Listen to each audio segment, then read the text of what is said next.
दोस्तों, यूक्रेन युद्ध के बाद से रशिया इंडिया का लार्जेस्ट ऑयल सप्लायर है और ये बात तो आप जानते ही हैं। पर दोस्तों, पिछले 2 महीने में रशिया से सुकोल ग्रेड ऑयल जो सबसे ज्यादा भारत आ रहा था, वो एक बूंद भी नहीं आया है। और इसके साथ रशिया का साफ साफ कहना था कि भारत को नहीं लेना तो ना ले, चाइना ले लेगा। लेकिन भारत ने कहा था कि मेरी कुछ शर्तें हैं, ये शर्तों पर ही मैं तेल लूंगा, तुम नहीं दोगे तो मैं मिडल ईस्ट से ले लूंगा, मेरे पास बहुत सारे ऑयल सप्लायर हैं। रशिया ने भी कहा ठीक है, देख लेते हैं। दोस्तों, 2 महीने बीत जाते हैं और अब जब उसका तेल नहीं बिका, 10 मिलियन बैरल इंडियन ओशन में, समुद्र में सड़ रहा है, कोई बायर नहीं है।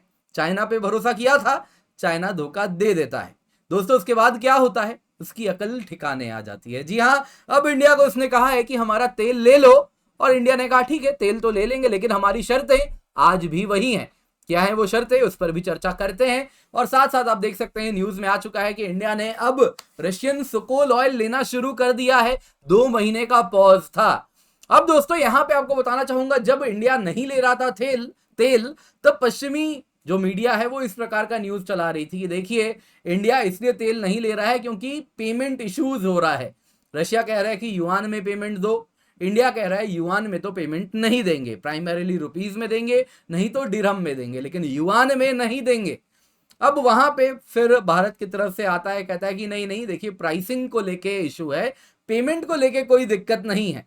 अब जाहिर सी बात है, देखिए अगर भारत कहता है कि पेमेंट को लेके समस्या है, तो हम अपने आप को कमजोर तरीके से दुनिया के सामने दिखाएंगे कि हमारा रुपीज को कोई ले नहीं रहा, तो ये हम कभी नहीं कहेंगे। बात बड़ी क्लियर है, प्राइसिंग तो एक समस्या है ही। प्राइसिंग इसलिए क्योंकि दोस्तों, अगर आप देखें, रशिया से अगर हम बात करें, जो तेल आता है बड़ी लंबी दूरी तय करके आता है, और इस वजह से अगर आप बाल्टिक सी के पोर्ट से रशिया भेज रहा है तो काफी महंगा तेल आ रहा है। बाल्टिक सी ना सही, मेडिटरेनियन वाले ब्लैक सी के पोर्ट से भी अगर रशिया तेल भेजता है तो भी महंगा होता है। नतीजा ये होता है दोस्तों, अगर हम तेल मिडल ईस्ट से लें और इसकी तुलना यदि हम तेल रशिया से लें, तो रशिया से आने वाला तेल प्रति बैरल 10 से $15 अधिक महंगा होता है। इसमें 2 कारण है, एक तो है कि लंबी दूरी है तो ट्रांसपोर्टेशन चार्ज अधिक है, दूसरा अगर आप देखें तो इंश्योरेंस का खर्चा है, क्योंकि ऑब्वियसली जब से रशिया पे सैंक्शंस लगे हैं तब से इंश्योरेंस का खर्चा भी बढ़ा है। तीसरा अगर आप देखें तो हम डायरेक्टली रॉसनेफ्ट से डील नहीं करते, जो ऑयल प्रोड्यूसर है उससे डील नहीं करते, बीच में एक ट्रेडर होता है जो बिचौलिया होता है, उससे हम तेल खरीदते हैं, क्योंकि कल को सैंक्शन की अगर गाज गिरती है तो उस ट्रेडर पे गिरेगी, ना कि आईओसीएल, बीपीसीएल, एचपीसीएल या कोई भी रिफाइनर जो वो तेल ले रहा है। तो जाहिर सी बात है, भारत को प्राइसिंग को लेके इशू तो है ही कि तुम्हारा रशिया का तेल तभी कहीं ना कहीं सस्टेनेबल हो पाएगा जब वो $15 या उससे अधिक का हमको डिस्काउंट दे। तो वो मैटर तो है ही, लेकिन प्राइसिंग भी बड़ी समस्या है, युआन में हम पेमेंट अलाउ नहीं कर रहे। तो अब दोस्तों, आइए देखते हैं आज क्या हुआ है, नया न्यूज में जो आया है। पर उससे पहले आप लोगों से निवेदन है, वीडियो को लाइक कर दें, शेयर कर दें, और चैनल हमारा 10,000 की ओर जाना वाला है और इसमें आप लोगों का सहयोग चाहिए। सब्सक्राइब बटन दबाएं, आप लोगों के ऊपर है ये कार्य, तो आप लोग प्लीज सब्सक्राइब कर दें, बेल आइकन जरूर दबा दें। तो न्यूज में क्या है दोस्तों, न्यूज में है 2 महीने के गैप के बाद वापस से भारत रशियन सुकोल ऑयल को इंपोर्ट करना स्टार्ट कर चुका है। 2 रिफाइनर से न्यूज आ चुकी है, वो ये प्रकार का तेल लेना शुरू कर चुके हैं। एक तो एचपीसीएल है जो एक ट्रेडर से सुकोल ऑयल ले रहा है। फरवरी में ही अगर आप देखें तो इसी महीने की बात है, नायरा एनर्जी ने भी रशियन ऑयल लेना शुरू कर दिया है। अब तक वो भी नहीं ले रहा था। देखने वाली बात यह है, नायरा अगर आप देखें तो रॉसनेफ्ट का उसमें मेजॉरिटी स्टेक है, जो कि रशियन ऑयल प्रोड्यूसर है। तो रॉसनेफ्ट का मेजॉरिटी स्टेक है, लेकिन भारत में काम करना है तो भारत के रूल्स का पालन तो करना होगा। तो अब तक वो भी सुकोल ऑयल नहीं ले पा रहा था, लेकिन अब वो भी ले पा रहा है। इंडियन स्टेट रिफाइनर्स ने दोस्तों रशियन ऑयल लेना बंद कर दिया था पिछले साल, जब गवर्नमेंट ने एडवाइस कर दिया था कि भाई चाइनीज युआन में पेमेंट नहीं चलेगा, रशियन तेल लीजिए लेकिन युआन में पेमेंट देके आप ये नहीं कर सकते।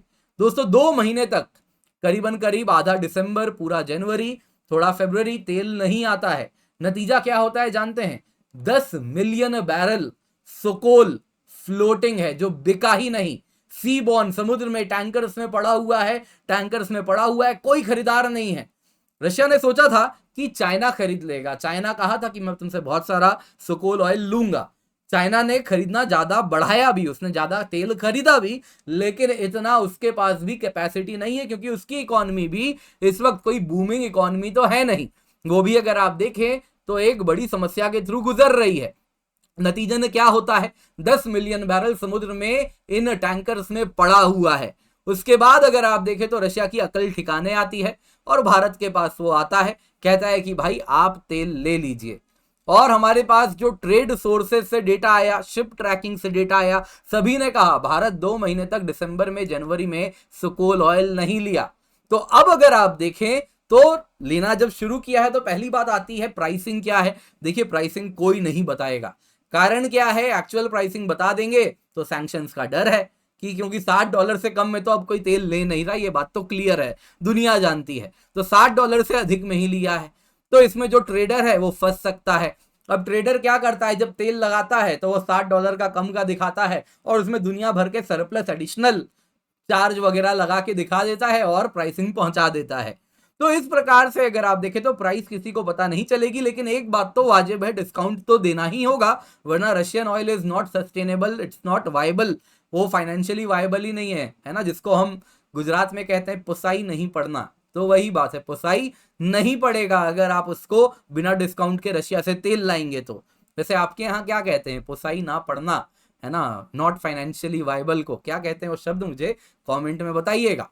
तो एचपीसीएल अगर आप देखें तो सबसे पहले मोस्ट लाइकली यूएई दिरहम में पेमेंट करने वाला है, ऐसा कुछ सोर्सेज का कहना है, लेकिन कोई भी चाइनीज युआन नहीं दे रहा, ये बात तो क्लियर है, क्योंकि फिर भारत का गाज गिरेगी जो भी पेमेंट करेगा। दिरहम ट्रेड दोस्तों आपको बता देता हूं एक प्रॉक्सी बन गया है, रुपी बेस्ड पेमेंट सिस्टम जो यूएई के दिरहम के साथ इंटरैक्ट कर रहा है वो एक तेजी से प्रॉक्सी बनता जा रहा है, जिसमें अगर आप देखें तो इंडियन रिफाइनर्स क्या करते हैं, आईओसीएल, बीपीसीएल, एचपीसीएल, ये ट्रेडर को रुपीज में पेमेंट देते हैं। ट्रेडर क्या करता है, यूएई में जाके उस रुपी को दिरहम में कन्वर्ट करता है और फिर वो दिरहम लेके रशिया को पेमेंट कर देता है। अब इसमें एक चैलेंज है, चैलेंज क्या हो रहा है कि ये रशियन ऑयल खरीद रहा है, भले बुक कीपिंग में दिखता है अंडर $60 है, लेकिन एंड ऑफ द डे अगर वेस्टर्न कंट्रीज को पता चल जाएगा कौन है ये ट्रेडर, तो उस पर बहुत बड़ी गाज गिरेगी सैंक्शंस की। तो ट्रेडर कहीं ना कहीं ससेप्टेबल है अभी भी सैंक्शंस को लेकर, तो एक डर तो है सैंक्शंस का अभी भी। अब दोस्तों यहां पे आपको बता देता हूं बात आगे क्या चल रही है। आगे की बात यूं है कि इंडिया के जो स्टेट ऑयल रिफाइनर्स हैं वो कह रहे हैं कि रोसनेफ्ट जो रशिया में ऑयल प्रोड्यूसर है उसके साथ हम लॉन्ग टर्म डील करें, ये रोज रोज का खरीदना बेचना आज के भाव पे बंद करो, प्राइस फिक्स करो, लॉन्ग टर्म के लिए कर दो, बांध लो, है ना। जैसे आपके यहाँ हो सकता है दूध आता होगा कि भैया रोज 1 लीटर दूध लाना ही लाना है, या उससे अधिक या उससे कम, जितना भी बड़ा आपका परिवार होगा, तो कुछ वैसा ही इंडिया भी कर रहा है, जिसके अंतर्गत जो भारत के स्टेट ओन्ड यानी सरकारी पीएसयूज हैं, आईओसीएल, बीपीसीएल, एचपीसीएल, ये सब मिलके एक कंसोर्टियम बनाए हैं जो कह रहे हैं कि अब मिलके डेली का 5 लाख बैरल खरीदेंगे तेल, रशियन क्रूड, और बदले में जब हम इतना ज्यादा तुम्हें मार्केट एश्योर कर रहे हैं तो तुम डिस्काउंट अभी बता दो कितना दोगे, ये प्री डिसाइडेड होना चाहिए, मार्केट भाव इतना है तो इससे इतना डिस्काउंट हमको मिलेगा।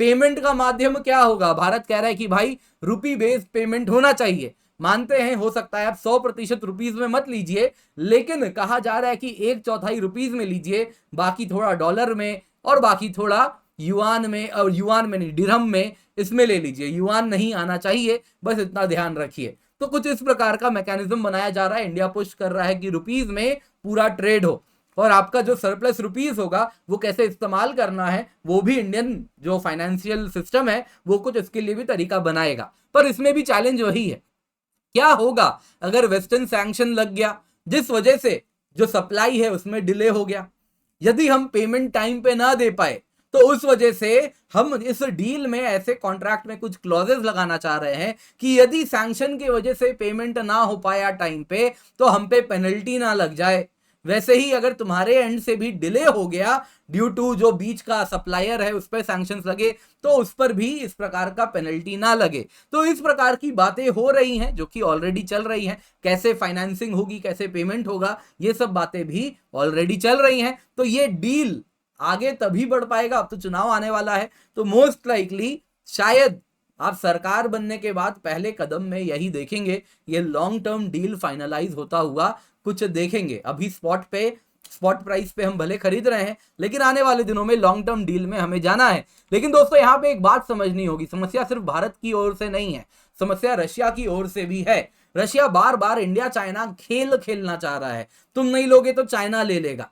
अब यहां पर दोस्तों अगर इस प्रकार की बातें होंगी तो लॉन्ग टर्म डील वो होने नहीं देंगे। तो वो समस्या से बचना होगा, दोनों पार्टीज को एक दूसरे पे ट्रस्ट करना होगा, तभी जाके ये जो रिलेशनशिप है ये फ्रूटफुल रिटर्न्स लेकर के आ पाएगी, और कहीं ना कहीं जो वेस्टर्न सिस्टम है उससे भी हम बच पाएंगे, उसके सैंक्शन से भी। तो दोस्तों उम्मीद करता हूं आप लोगों को ये वीडियो पसंद आई होगी। आप चाहें तो हमें आर्थिक रूप से सपोर्ट कर सकते हैं, ये हमारा QR कोड है, आप इसको फोन पे, जीपे, जिससे भी चाहे स्कैन कर सकते हैं, पेटीएम ना करें।